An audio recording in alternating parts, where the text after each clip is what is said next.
What's up, bro? Good morning. Welcome back to Ascension.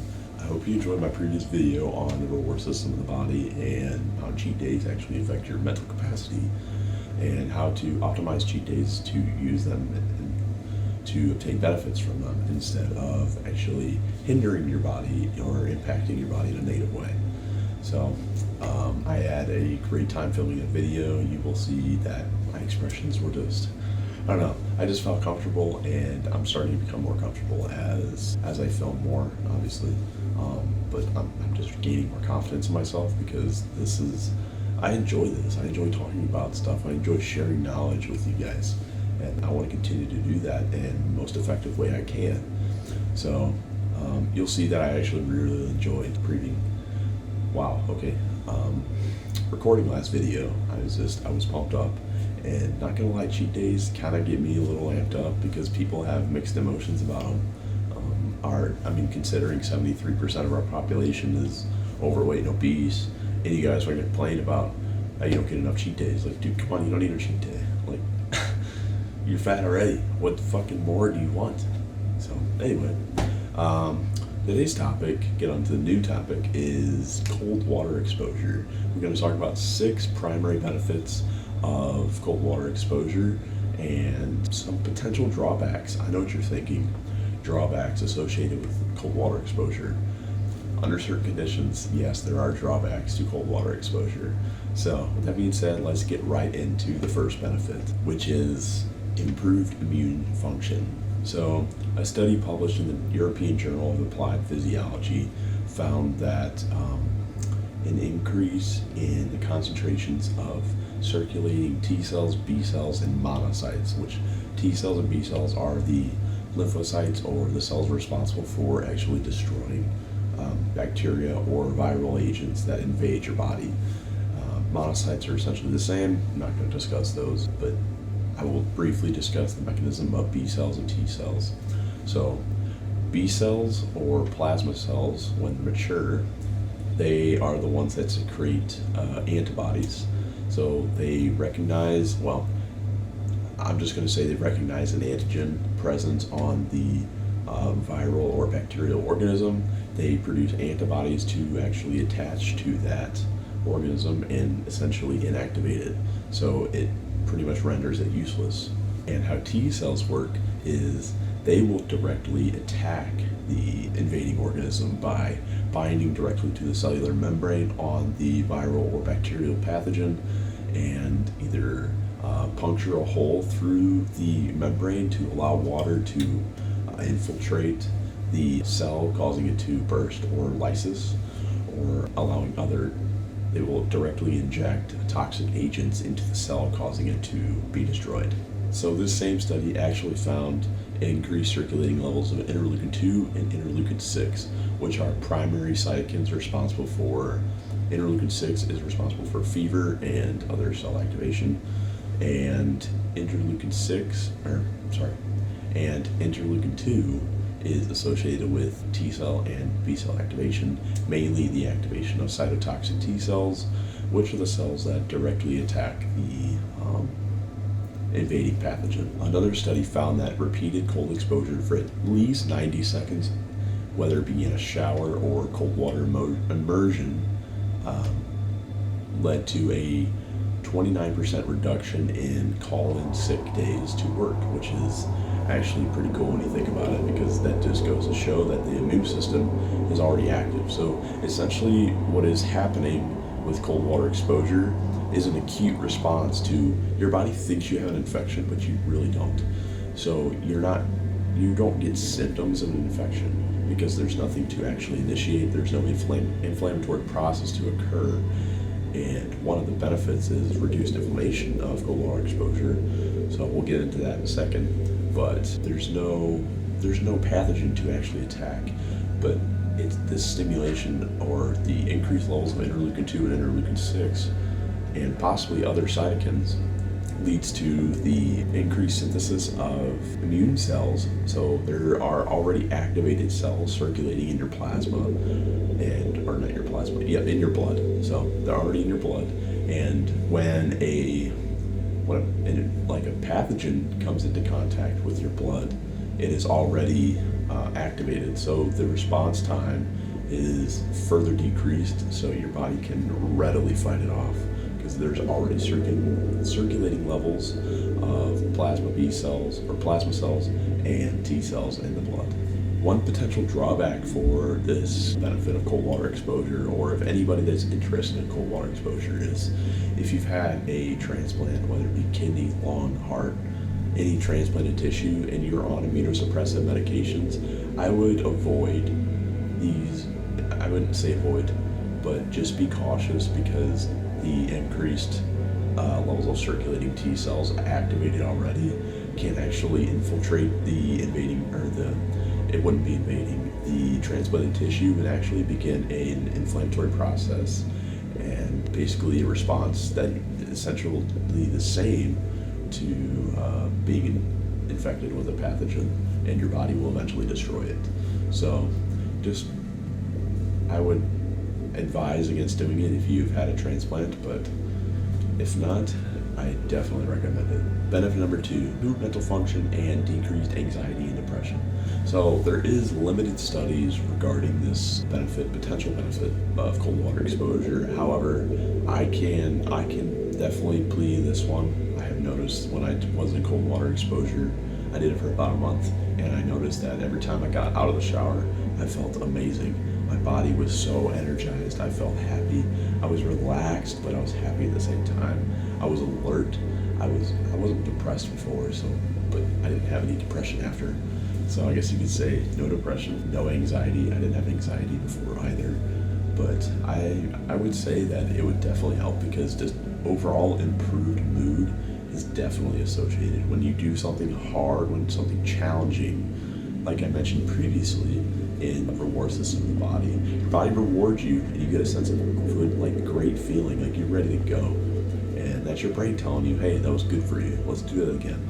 So I can definitely vouch for that, and in a sense that I have done it, and I can definitely relate to this mental greatness associated with cold water exposure. Benefit number 3 is improved circulatory function and circulation overall. How this works is that when the temperature of the body decreases, your nervous system will constrict the non-essential vessels going and supplying non-essential tissues with blood, and it will redistribute that blood to essential tissues to increase the metabolic rate and also help return the internal temperature to homeostatic range, or maintain it at that homeostatic range because of this external factor that is trying to bring your body out of homeostasis.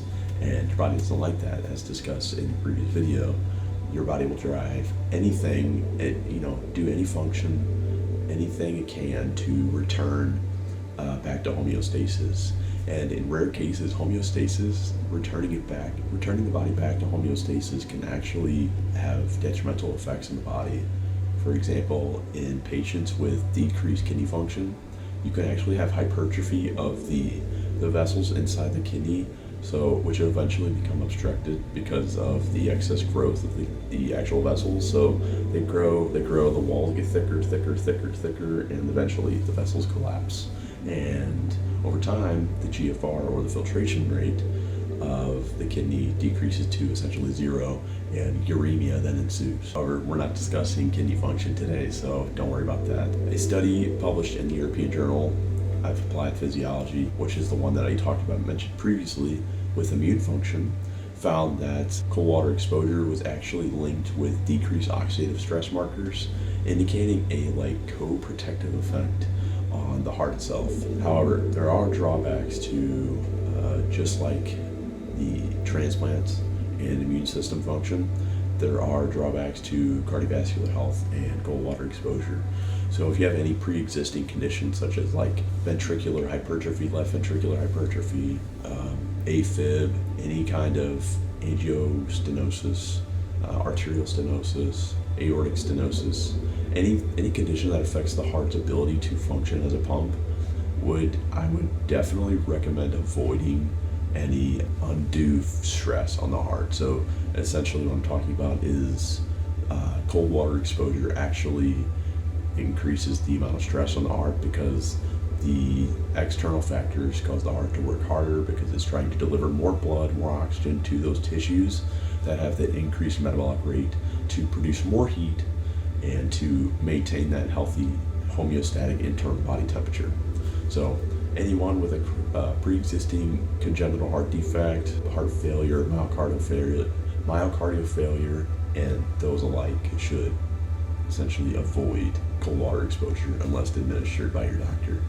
I'm not a physician, so please just heed my words of advice and use this appropriately, because I'm not a physician, so I can't technically prescribe anything. I'm just sharing my knowledge. Apologize for that. I forgot to charge my camera last night, so it died. I threw it on the charger, went to class, came back, and now I'm in a different outfit. It's like 6 hours later, so we're back at it now. Benefit number 4 is increased metabolic rate. This is pretty important because I'm sure most of you, I don't know about most of you, but considering that almost 73% of the population in the United States is overweight, I'm pretty sure most of you could benefit from taking a cold shower because you guys need to lose some weight. Sorry, I'm not trying to be an asshole, but it's like, what point is enough? Like, why are you ruining your self-image? You're sacrificing, your health, your time, your body, your energetic life for some mediocre job, some garbage ass food that you can temporarily enjoy. I don't understand that. So if you're gonna binge on some food, at least do a couple good things to help offset that garbage ass intake that is destroying your body, and that would be with cold water exposure. So cold water exposure essentially increases the metabolic rate because your body goes into like shivering mode, and the shivering is called shivering thermogenesis. It requires more oxygen and more nutrient delivery to the muscles and the internal organs, the ones that are essential for survival, to keep up with the increased production of energy needed to fuel the muscles to shiver, get the shivering thermogenesis, which thermogenesis means the production of heat or generation of heat. So that energy is delivered to the muscles so they can keep the body warm by shivering. That's just an adaptation of your body to help counteract the change in internal temperature if it drops too low, obviously. Cold water exposure doesn't always necessarily do that. It's hit or miss. Some people respond differently. I know when I took cold showers, I didn't shiver, but I noticed afterwards my muscles were very, very tense. It's weird to explain, but like I could just feel like I just worked out. That's kind of what it felt like. Like I just did a workout, like a little small workout. And not to mention my heart rate was still elevated. So the increased heart rate, the increased pumping capacity of the heart to deliver more blood, it all in turn essentially requires more delivery of nutrients and oxygen to the muscles and essential organs to help maintain homeostatic function. With that being said, a study, or found in the study that I've been discussing previously, that talked about the immune system function, the impact on the immune system, the impact on circulatory function, circulation, found that increased levels of thyroid hormones, which specifically triiodothyronine, which is T3. T3 is about 7% of the thyroid hormones present in the circulating blood. The other 93% is constituted of about 93% thyroxine, which thyroxine doesn't really have any super potent metabolic effects. It's more triiodothyronine. Triiodothyronine, or T3, is the more potent of the two, which is it's about 4 times as strong as thyroxine. And essentially, all of thyroxine is eventually converted into triiodothyronine. So how this ties into metabolic rate is triiodothyronine essentially goes into the cell, alters the gene transcription of proteins, and then these proteins thus increase the metabolic rate of the individual cell. And it does that for every cell in the body, and it's very minute quantities because these hormones are so potent and so powerful that just super small, like micrograms of these hormones can alter cellular metabolic functions drastically. Another study also found a benefit of browning of white adipose tissue to brown adipose tissue, which essentially brown adipose tissue is more of a healthy fat, a healthy storage fat where it can actually mobilize adipocytes and mobilize fatty acids to be broken down for energy, whereas the white adipose tissue is essentially more for an insulating purpose, and it's a little harder to lose. It depends. And brown fat is usually very minimal, and you don't want to lose brown fat because brown fat has vital characteristics that are important in energy production. And we're not going to get into that because that's this, way down the weeds of bioenergetics, and that's not the topic of this video. Benefit number 5 is reduced inflammation. So this essentially, the cold water essentially will decrease the inflammatory processes occurring in the muscles, the joints, the tendons, ligaments, everywhere in the body. And it has also been noted in several studies that it decreases the oxidative stress markers, which is like antioxidants, or not antioxidants, like reactive oxygen species, which essentially are stressful in the body. They can cause various inflammatory processes to develop. A study in 2022 found that subjects who engaged in repeated cold water exposure also had decreased levels of alpha-1 antitrypsin, which is essentially a protein it's more of an inflammatory protein or cytokine that is responsible for inflammation, or an inflammatory process, however, this hormone or this peptide or protein is required for normal lung alveoli function, and without it can be of detriment effect on lung capacity, lung breathing, gas exchange between the alveoli. There's other studies out there that show different implications of alpha-1 antitrypsin. But we're not going to get into that right now. Another benefit associated with reduced inflammation is increased muscle recovery. So this is in part due to the fact that more nutrients, greater blood flow is allowed to the muscles. So therefore, more nutrients, more oxygen, more immune cells can actually infiltrate the damaged tissue and help repair it more rapidly, if that makes sense. Now, this is not to get confused with hypertrophy. We're going to talk about hypertrophy and how it actually is affected by cold water exposure. As far as recovery is concerned, another study had found that cold water exposure also decreased the intensity of delayed onset muscle soreness. So this soreness that you get, a couple days following exercise, it's called DOMS, or delayed onset muscle soreness, meaning that it comes late.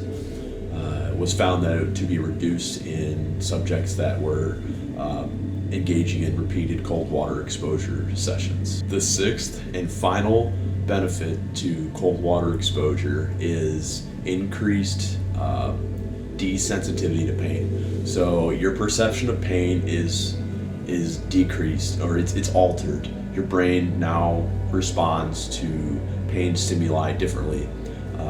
The capacity to actually withstand different degrees of pain is relatively increased. And I definitely experienced this on firsthand because I noticed that, especially with it being winter, it was like negative 27 outside the other day, and everybody else like freezing, and I'm just standing here just completely relaxed, breathing, controlling my breath in through the nose, out through the mouth real slow, breathing up the spine, just engaging all my senses and relaxed in the moment. Granted, you can still have skin damage if you stand out in that cold for that long of a time. But I wasn't like shivering. I was just standing there, just not really noticing it. And then eventually I did notice, like, oh man, my face is starting to get a little slow and numb. I should probably go inside. So this is not to be confused with, like frostbite and shit like that. That's still going to happen, and you're still going to have those impulses to indicate you have cellular damage occurring because of that cold temperature, and those nerves are being destroyed because of that cold temperature. Essentially, a potential cause of the decreased sensitivity to pain would be the decreased conduction times of these impulses. So what I mean by that is impulses that are felt, or stimuli that are felt from, say you touch something and you have a receptor in your finger. It's a pressure sensor, usually Pacinian corpuscle, or it doesn't matter. You touch something and immediately that nerve signal is transmitted to the brain, and your brain is aware of that pressure on your finger. Now, if the conduction time is too slow, and let's say a bee lands on your finger and is getting ready to sting you before you can swat it away, it stings you because the conduction time was too slow. Therefore, you got stung because you couldn't react in time. And essentially what this means is that these impulses are of no longer any benefit to the brain because it was too slow to actually inform the brain what was happening. Therefore, you got stung, so it didn't really matter. And tying this back into cold water exposure and pain sensitivity, the conduction time, delayed conduction time within the nerves that transmit pain, cold, warmth, heat, and extreme heat, it's all altered, adapted, so you can feel different degrees of cold and not be as obligated to respond immediately, which could be of benefit or of detriment, depending on how you look at it. And the last things that I want to discuss are the possible drawbacks of cold water exposure. So one of the main drawbacks of cold water exposure I've already discussed, and that was if you have pre-existing heart conditions, pre-existing lung conditions such as like emphysema or asthma, in which your breathing is decreased or gas exchange is pretty much zero or very, very minimal, then I would advise against taking cold showers because of the elevated respiratory rate that is involved with cold water exposure because of all the various processes that I discussed to maintain homeostasis, and then the cardiovascular defects, cardiovascular heart issues, stuff like that. Anything like ventricular hypertrophy, so that would be enlargement of the heart vessel, or not the heart vessel, the left ventricle of the heart. Is essentially the walls are getting too thick, similar to hypertrophy of blood vessels. The walls get too thick and essentially they occlude blood flow, so your heart can no longer pump as much blood out as it could when it was normal size. Thus your heart has to work harder, and if you have to work harder, you're just putting more and more stress, and it initiates a vicious cycle in the heart, and more stress that occurs, and you go into cardiac failure because your heart could not keep up. And then the last drawback that I want to discuss is actually there have been studies that have shown that cold water exposure, repeated cold water exposure, essentially inhibits hypertrophy and muscle growth and muscle strength. This could be in part due to decreased satellite cell activity. So the satellite cells are essentially cells that relay information into muscles that are responsible for muscle protein synthesis, stuff like that, to help your muscles grow and become stronger to the stressful stimuli which occurred previously, which was the you lifting weights. And if you want to gain size or increase muscle mass or increase your strength, I would advise against engaging in cold showers because it can actually inhibit muscle growth and strength. However, if you want to take a cold shower or do some other form of cold water exposure whilst wanting to gain muscle mass or increase your strength, then I would place them strategically throughout your day to where they're at least 7 to 8 hours following a strength training exercise. So this will give your body ample time to actually initiate enough muscle protein synthesis and not interfere with the prime time of muscle repair and growth due to hypertrophy. Now, given most growth occurs through the first, 24 hours, 48 hours, I would say the prime time is usually between the first 8 hours. After that, the inflammatory process is usually reduced, so it doesn't really matter anyway. That's all I got for you guys today. I hope you've learned something of value.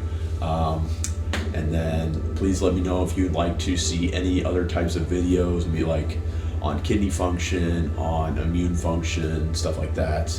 Just let me know what else content you guys want to see. Otherwise, I'll be posting more content here next week after this video. And I'm super excited to keep going, so I appreciate you guys for watching. Love you, bro. Stay safe, stay strong. Let's go.